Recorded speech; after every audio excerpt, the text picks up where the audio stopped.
Hey, if your AC starts cooling but then suddenly stops, yeah, that can be super annoying, especially on a hot day. But don't worry, most of the time, it's something you can troubleshoot at home.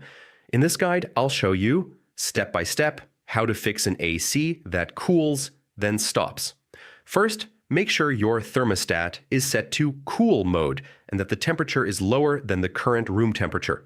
Also, ensure the fan setting is on auto. If it's set to on, the fan may run without proper cooling. Dirty or clogged air filters can restrict airflow. When airflow is blocked, the AC may shut down to prevent damage. Check your filter and replace it if it's dirty. A clean filter helps the AC run continuously and efficiently. Next, inspect the outdoor condenser. Leaves, debris, or dirt can block airflow and cause the AC to cycle off. Turn off the AC power before cleaning. Gently remove any debris from the fins and coils to allow proper heat exchange.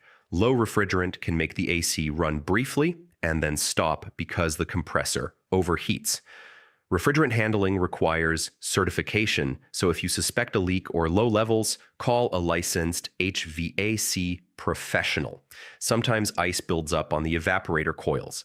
This can cause the AC to start cooling, then stop when the ice blocks airflow. If you see ice, turn off the AC and let it thaw.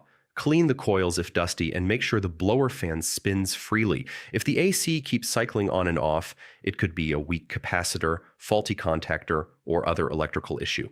Electrical repairs can be dangerous, so if you suspect this, it's best to call a licensed technician. Regular maintenance, like replacing filters, cleaning the condenser, and checking coils, keeps your AC running continuously and efficiently. So yeah, an AC that cools then stops is usually caused by airflow issues, low refrigerant, ice buildup, or electrical problems. Try the simple fixes first, and if it persists, call a pro. Hopefully your home stays cool consistently now.